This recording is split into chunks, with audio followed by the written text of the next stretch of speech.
Middle class ঘরের মেয়ে চিত্রা বড়লোকের ছেলে রোহানকে বিয়ে করে যখন ওর বড় শ্বশুরবাড়িতে এলো, তখন বড় শ্বশুরবাড়ি আর তার পেছনে বড় সুইমিং পুল দেখে ও অবাক হয়ে গেল আর তাড়াতাড়ি করে তার ছোট বোনকে ফোনে সব কথা বলল।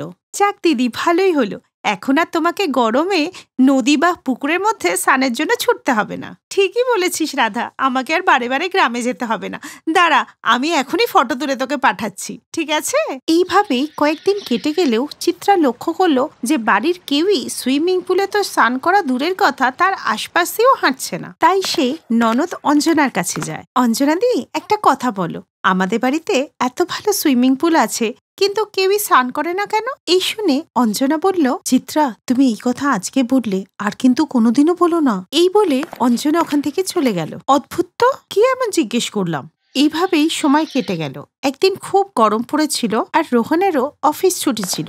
রান্নার কাজ সেরে এসে চিত্রার খুব ইচ্ছা হচ্ছিল সুইমিং পুলে স্নান করার। তাই সে রোহনকে বলল, উফ, কি গরম না রোহন, চলো না গিয়ে সুইমিং পুলে স্নান করি।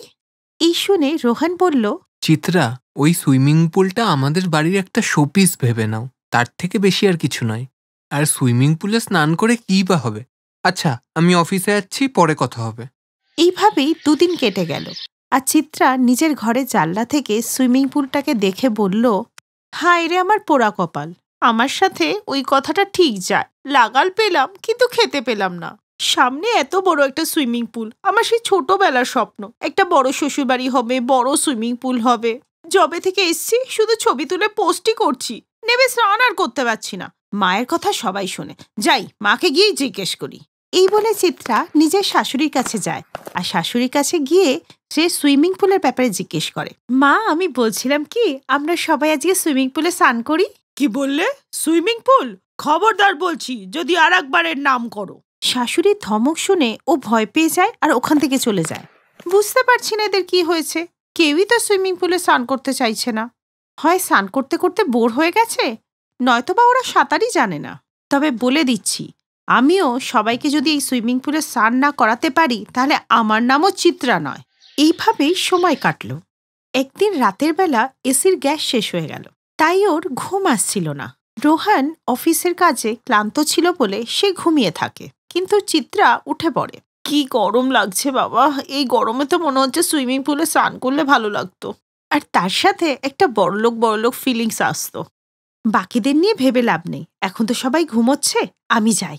চিত্রা সুইমিং পুলে গিয়ে স্নানও করলো আর তার সাথে গানও গাইতে লাগলো। আজ ব্লু হ্যাঁ পানি পানি পানি পানি পানি পানি আর দিল ভি সানি সানি সানি সানি সানি। আরে চিত্রা, তুমি একা একা চলে এসেছো, আমাকে ডাকতে পারতে, আমিও আসতাম। এই বলে রোহানের সুইমিং পুলে ঝাঁপ দিল আর তখনই কেউ এসে চিত্রাকে ঠেলতে লাগলো। আরে চিত্রা, তুমি এটা কি করছো? সকালে 7টা বেজে গেছে, এবার তোমার এই সিঙ্গিং কম্পিটিশন বন্ধ করো আর যাও গিয়ে কাজ করো। না ডাকলে তো ঘুমিয়েই থাকতে। কেন ডাকলে তুমি? জানো আমি কি সুন্দর স্বপ্ন দেখছিলাম, তুমি তো আমার স্বপ্নই ভেঙে দিলে। কেন, এমন কি দেখে ফেললে যে তুমি আমাকে লাথি মেরে নিচেই ফেলে দিলে? ও সরি, আসলে দেখছিলাম যে রাতে খুব গরম লাগছে বলে তুমি আর আমি দুজন মিলে সুইমিং পুলে স্নান করছিলাম। এমনিতেও গরম খুব বেশি, এই সময় সুইমিং পুলে স্নান করলে শরীরটা বেশ ফ্রেশ হয়ে যায়। আরে ওই সুইমিং পুলে স্নান করার কোনো দরকার নেই, ওটা শুধু আমরা ওই পার্টি টার্টির জন্য বানিয়েছি। রোহানও সুইমিং পুলে স্নান করতে বারণ করে দিলে চিত্রার মন উদাস হয়ে যায়। এরপরে চিত্রা বাড়ির সমস্ত কাজ সেরে রিল্যাক্স করার জন্য সুইমিং পুলে পা ডুবিয়ে বসে থাকে। এই বাড়িতে তো কেউই সুইমিং পুলে স্নান করবে না, আমাকে একটু স্নান করার পারমিশন দিত, আমি একটু মজা করতাম। এইভাবেই কিছুদিন কেটে গেলে একদিন তার বোন রাধা ওকে ভিডিও কল করে কথা বলে। কিরে দিদি, খুব মজা হচ্ছে না? মনে হচ্ছে তো দিনে 3-4 বার সুইমিং পুলে স্নান করছিস।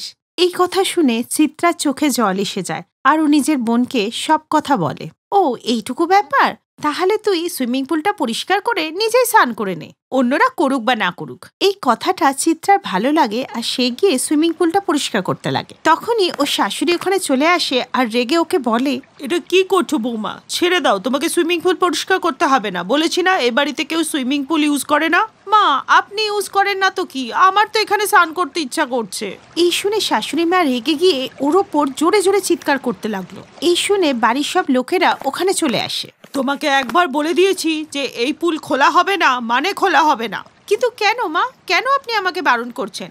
আমাকে আজকে এই কারণটা জানতেই হবে, বলুন আমাকে। তুমি জানতে চাও তো? ঠিক আছে, আমি বলছি। ভাই না না না অঞ্জনা, ও এই বাড়ির সদস্য, তাই ওকেও জানতে হবে। আজ থেকে 3 বছর আগে একদিন আমরা যখন সুইমিং পুলে স্নান করছিলাম। সবাই সুইমিং পুলে। সত্যি কি ভালো লাগছে। আহা, এই গরমে কি আরাম লাগছে, মনে হচ্ছে সারাদিন এই পুলের মধ্যেই বসে থাকি। আমি যাচ্ছি, আর ভালো লাগছে না, সুইমিং করতে করতে হাঁপিয়ে গেছি, যাই চেঞ্জ করে নি। হ্যাঁ হ্যাঁ মা, আমিও যাচ্ছি তোমার সাথে। হ্যাঁ, রিয়ার বার্থডে পার্টিতে যেতে হবে, আমাকেও তো তৈরি হতে হবে। এই বলে প্রমীলা আর অঞ্জলি ঘরে চলে গেল। আর রোহনেরও অফিস থেকে একটা ইম্পর্ট্যান্ট কল আসে, তাই সে পুল থেকে বাইরে এসে রিসিভ করে। আর তখনই মদনের হার্ট অ্যাটাক হয়। আর সে রোহানকে ডাকার চেষ্টা করে, কিন্তু ডাকতে পারে না। আর তারপরে সে অজ্ঞান হয়ে পুলের মধ্যেই পড়ে যায়, আর সেখানে সে জলে ডুবে মারা যায়। ব্যাস, সেই দিন থেকে মায়ের কথায় আমরা আর এই পুলে আসি না।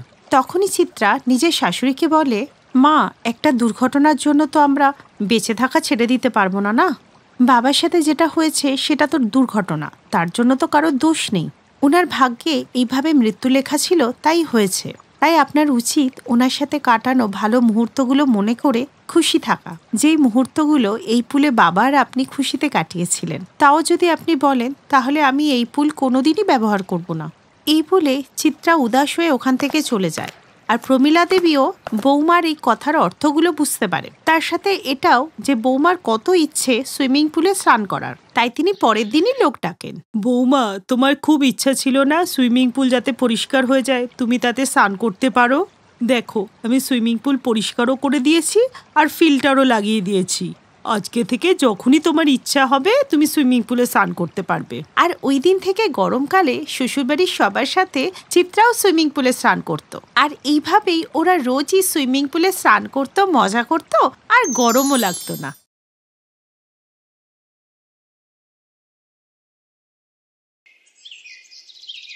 রঞ্জিত, আর কতদিন এই বাড়িতে থাকবো? তুমি তো কবে থেকে বলছো আজ নেব নতুন বাড়ি, কাল নেব নতুন বাড়ি, কবে নেবে?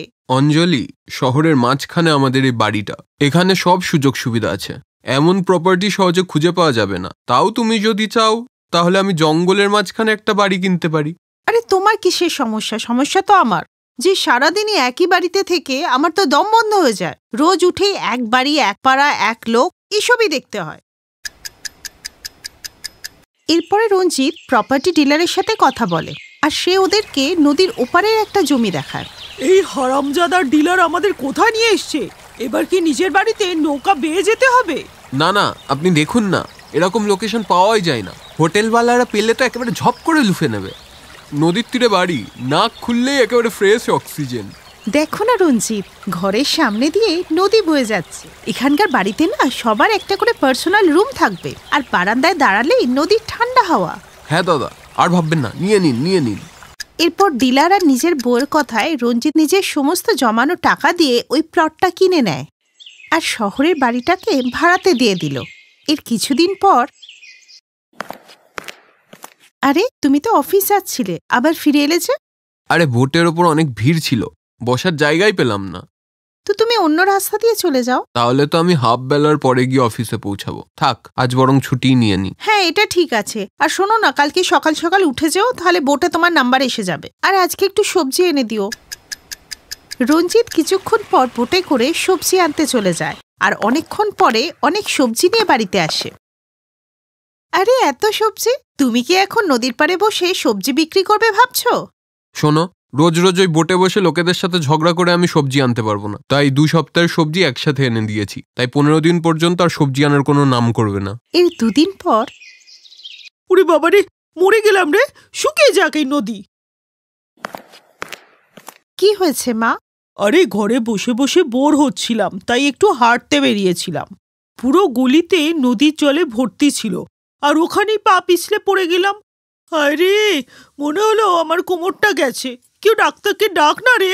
কিন্তু মা, এখানে কোন ডাক্তার আসবে? ডাক্তার আনতে তো নদী পেরিয়ে যেতে হবে। হে ভগবান, ছেলে বৌমা এনে কোথায় যে ফাঁসালো যে একটা ডাক্তারও পাওয়া যায় না। আপনি বসুন, আমি এক্ষুনি গরম তেল দিয়ে মালিশ করে দিচ্ছি। থাক বৌমা, এই যা কিছু হচ্ছে না সব তোমার জন্যই হচ্ছে। না তুমি ঘরের স্যাঁতসেঁতে গন্ধ নিয়ে অভিযোগ করতে, না তুমি ঘর ছোট নিয়ে চিৎকার চেঁচামেচি করতে। দেখুন মা, এখন আমাকে একা দোষ দেবেন না। এই বাড়ি নেওয়ার সিদ্ধান্ত তো সবাই মিলেই নেওয়া হয়েছিল না? দেখো, এখন আমার মটকা গরম করো না, আমার ছেলেকে ফোন করো, ওই আমাকে নিয়ে যাবে ডাক্তারের কাছে। রঞ্জিত বাড়িতে এসে ওর মাকে নিয়ে যেমন তেমন ভাবে ডাক্তারের কাছে যায়। আর এভাবেই কিছুদিন কেটে গেলে বর্ষাকাল চলে এলো, আর তাই নদীর জল এখন আগের থেকে আরো বেশি বেড়ে গেল। বাবারে, নদীর জল আরো বেড়ে গেছে, আর সব জায়গায় কাদা আর কাদা। মা, বর্ষাকালে তো শহরের রাস্তাঘাটও জলে ভরে যায়, আর এটা তো নদীর কিনারা, তাই বর্ষাকাল চলা অবধি কাদা তো থাকবেই। আর ঘরের বাইরে কাদা থাকার জন্য ওরা ঘর থেকেও বেরোতে পারছিল না। এর কিছুদিন পর একদিন যখন ওদের মেয়ে রুহি তার ঘরে খেলছিল, তখনই একটা সাপ জানলা দিয়ে ওদের ঘরের ভিতরে ঢুকে আসে। আর যা দেখে রুহি চিৎকার করে ওঠে, মা মা, সাপ সাপ! এরপর সবাই ছুটে আসে, আর রঞ্জিত যেমন তেমন করে সাপটাকে ঘর থেকে বাইরে ফেলে। হে ভগবান, জানি না এ কোথায় এসে ফেসে গেলাম। তখনই বাইরে জোরে হাওয়া বইতে থাকে, আর নদীর ধারের মাটি ওদের ঘরের ভিতরে ঢুকে আসে। কোথায় এসে ফাঁসলাম গো? কি গো, এখানে এসে ভুল করলাম না তো? আরে তো চিন্তা কেন করছো? আমরা শহরের বাড়িটা তো আর বিক্রি করে দিইনি, এই বাড়িটা বেচে আবার ওখানে চলে যাবো। 3 দিন পর নদীর জল হঠাৎই খুব বেড়ে যায়। খবরে দেখায় যে প্রতিবেশী রাজ্যগুলো বাঁধের জল ছেড়েছে, আর তাই নিচু এলাকাগুলো জলে ডুবে যাওয়ার সম্ভাবনা রয়েছে। এরপর ওদের বাড়িতে একটা নোটিশ আসে। এতে কি লেখা আছে?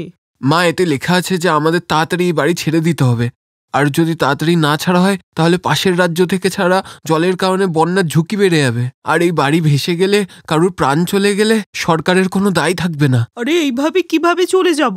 কত টাকা খরচা করে এই বাড়ি বানানো হচ্ছে। মা, এখন এসব ভাবার সময় নেই, বেঁচে থাকলে তো এই বাড়িতে থাকতে পারবো নাকি। চলো আমরা সবাই আবার শহরের বাড়িটাতেই ফিরে যাই। আরে ও ম্যাডাম, আপনি যখন যা বলবেন তখন তাই হবে নাকি?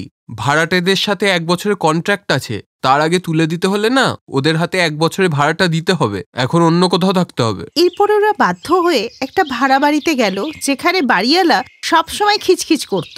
তারপর অনেক কষ্টে তারা ওখানে কিছুদিন থাকলো, এবং 1 বছর পুরো হতেই নিজেদের বাড়িতে ফিরে এলো। মা, ভাড়া দিয়ে মনে হচ্ছে ভাড়াটেরা বাড়িটা আরো খারাপ করে দিয়েছে। এখন তো আরো বেশি ওই স্যাঁতস্যাঁতে গন্ধটা আসছে। আপনি পাচ্ছেন না গন্ধটা? চুপ করো বৌমা, আর একটা কথা যদি শুনেছি না। কান খুলে শুনে নাও, এখন যাই হোক যেমন হোক এটাই আমাদের বাড়ি, আমি এখানেই থাকবো। বরের এই কথায় অঞ্জলি আর কোনো প্রতিবাদ করলো না, আর খুশি মনেই ওই বাড়িতেই থাকতে লাগলো। Thanks for watching.